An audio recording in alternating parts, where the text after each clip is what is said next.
social media a bit, but Gaten gives his summary of the number, which he has to bring out the mentioned testicles. I guess he's public speaking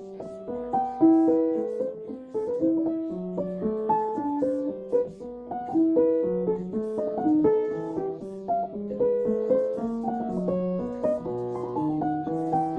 But he's actually sick, so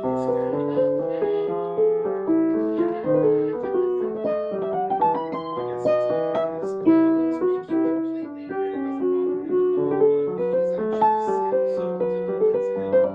the class and not participate until his sickness has gone away, so he doesn't have to be the field chemist. Instead, Sam is given the opportunity to talk about her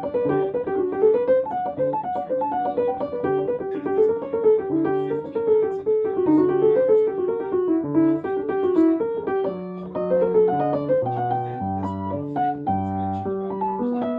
similar to the plot. So that's important to have in, but overall to Star Trek Returns, it's basically nothing has happened. It's literally just a group of 20 something actors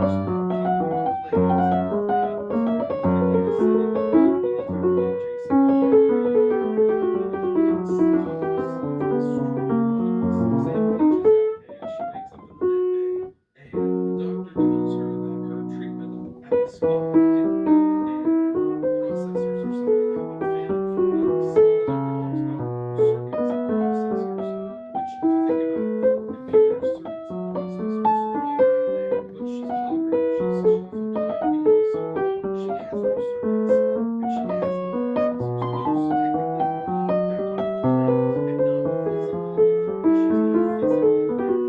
back on her planet and not physically with her because she's not physically there. She's not a physical being. So where are her processors? Where are her circuits? She's not a robot. She's not Data. She's a hologram. So she doesn't have circuits. She might have processors back on another planet. They're not here though. So the doctor and Captain Lishikoff decide to leave that with her to the home planet to get help, which is the first thing they should have done instead of sending her to a hologram spa. I don't know, it's stupid. So Doctor and Lishikoff and Sam leave. We have to stay here with Tilly and learn about theater and have the kids try to care about theater, essentially not buy into the idea that they don't understand the point of what Tilly says to the doctor that she's staying too close to the wind, which, like, I suppose I should play I that don't really properly, eh? understand what that means because you use the wind to sail. That's the whole point. And like it feels like this that line was written by an actual retarded person. So the night gets hard, she continues to crash out, and that's when we get that line. And I feel like my head's going to I'm sure I know explode how to play with the that. dialogue that's reading from the TV. I say people, but I mean actors, because actors are people. So in the show, Sam describes how 3 days on Earth are like 3 years on her planet X, and the doctor talks about this type of Voyager, where 18 minutes for her is like years and years for him that was on her subject, his home planet, which is a nice little nod to Voyager.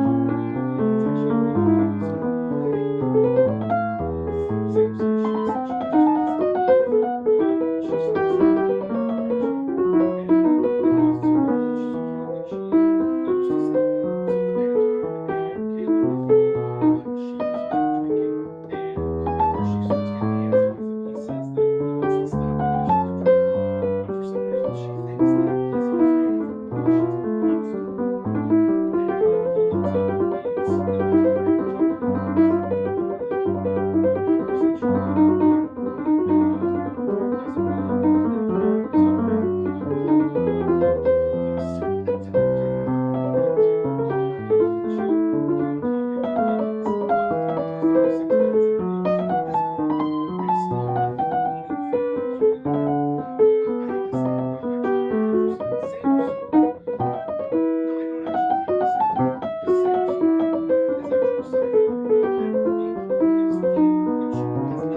Train wreck.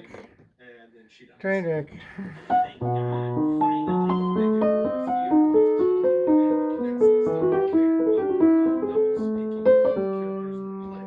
Like they're talking about Caleb and the Manitard, their relationship, and the Manitard just in general.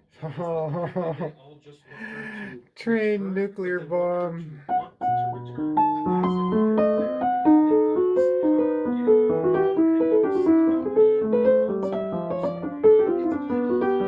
it's therapy not to her.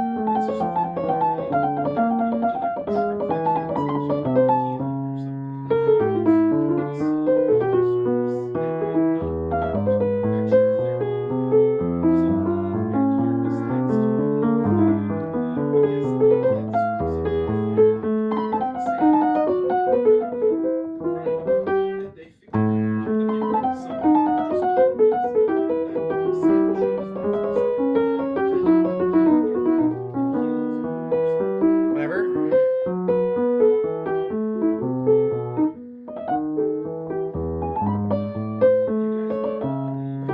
guys would not believe how much I'm skipping over just to get to the stuff that kind of matters. So they're all sitting together and they decide to have the ending of the play out for this play so that they can heal from their play that completely out of nowhere. So the doctor, he actually admits to doing a lot of practical robotic therapies and talks about how when he was a teenager, he had his own family and he had to watch his child die. And it was very traumatic for him, and that's why he didn't want to go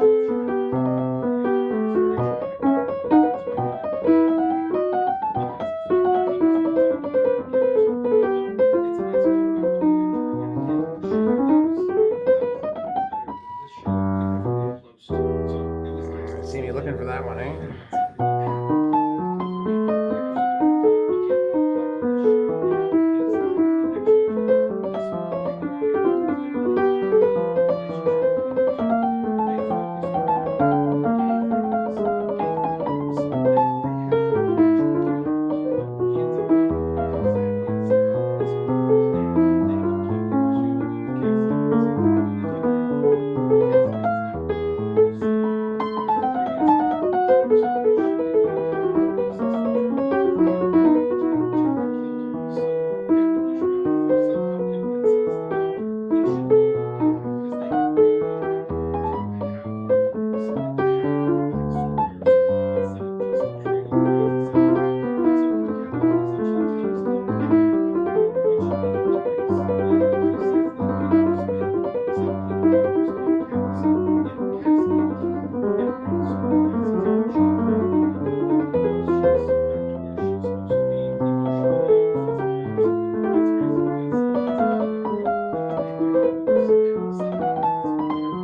whatever compatibility with alien holograms that are centuries developed past where he normally is. So I feel like that's very powerful, but again, no one was really there. So Sam gets healed. They give the doctor I guess. I don't know where that goes, but I guess that's her now. And only like 2 weeks have passed in real time. But the Betard reappears while They're the all so cadets pretty. are doing their little play, and she has decided to stay. And somehow she's fully memorized the play that they're doing, even though they kind of spontaneously chose to do this play. And they're all friends again. And of course, Tilly and Tig Notaro are watching from the balcony. You could have predicted all this from the start. So Tilly's leaving, and before she leaves, she says bye to Tarina, which I don't know how I remembered the Banatard's name, but her name was Tarina. And Tilly ends up getting emotional and crying, just like she did in Discovery.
Continues his journey and then stumbles across a bunch of dead bamboo. It's possible that Ursa could have done this. It's too bad Benjamin's never catch any footage of it. Until he makes it to the waterfall, Cypher asks him to check his settings again. Universes available. Eyes full. Vacant. Unavailable. Green fleet. Green fleet. 4 miles available. Why does his heart keep going up when I ask him about the breeding ship? Why are you not showing me the case? Show it to me now. Okay, so you could have just looked at it when you were suspicious last time and you didn't. Cypher tells him he now needs to abort the mission and come back, despite the computer telling him that there is a possibility of him making it with the amount of tiles he has left. Why would you tell him to come back? It's too dangerous to risk you dying. Come back here and we'll both die together for sure. Now it's my turn to have a flashback. Oh shit, it's my sister getting murdered. Cypher feels so responsible. Yeah, but so considering Kitai survived that whole ordeal, you can reasonably assume that it's because the Ursa couldn't smell the backpack glass. Sometimes when people try to fight the Ursa, it's in tech armor or something. Clearly, there's a way you can hide the smell of your own pheromones, so why the fuck weren't they doing that? Who knows, maybe it would have been a super airtight clouded suit that you could move around easily and would be too difficult to manufacture, but that might work if you just wanted to seal off a cockpit to like the tank or something. I'm thinking you could pretty much do that with any sort of war vehicle or aircraft. It's too bad human civilization spent so much money perfecting space travel because it seems like it really drained the military budget. Yeah, fighting giant creatures with fucking ground rules. I guess the narrative of humanity being on the verge of extinction wouldn't really fit if they weren't so fucking stupid. Well, we just had Bull's monologues and now it's time for Jaden to steal the show. Go, man. Go. I can do it. I don't need many. I can get across with just 2. Three inhalers. Make it to the camp. Are you lying to him? So you're like trying to save him now by imposing certain death on the both of you? Did you forget when you said this? If you want to die today, that is fine, but you're not going to kill me. What did you want me to do? She gave me an order. She said no matter what, you'll come out of that car. I feel embarrassed for you. Come on, we'll show him how it's done. What do you think you should have done? Because for all that is all that matters. What do you think I should have done? Jesus fucking Christ. I think this scene is the best example of just how fucking poorly cast they were. God damn it, it doesn't sound right. Which is crazy because they wrote the roles for themselves, but they're both playing the exact opposite type of character that they should be playing. Here you go, one of the most charismatic actors in Hollywood, playing a completely humorless character that's unable to show any emotion except anger. And here you've got a 14-year-old kid whose main concern is how to look cool, playing a character who's supposed to be relatably emotional and affectionate. This movie was fucking desperately bad. Well, physics and physics. And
That's enough of your movie sucks.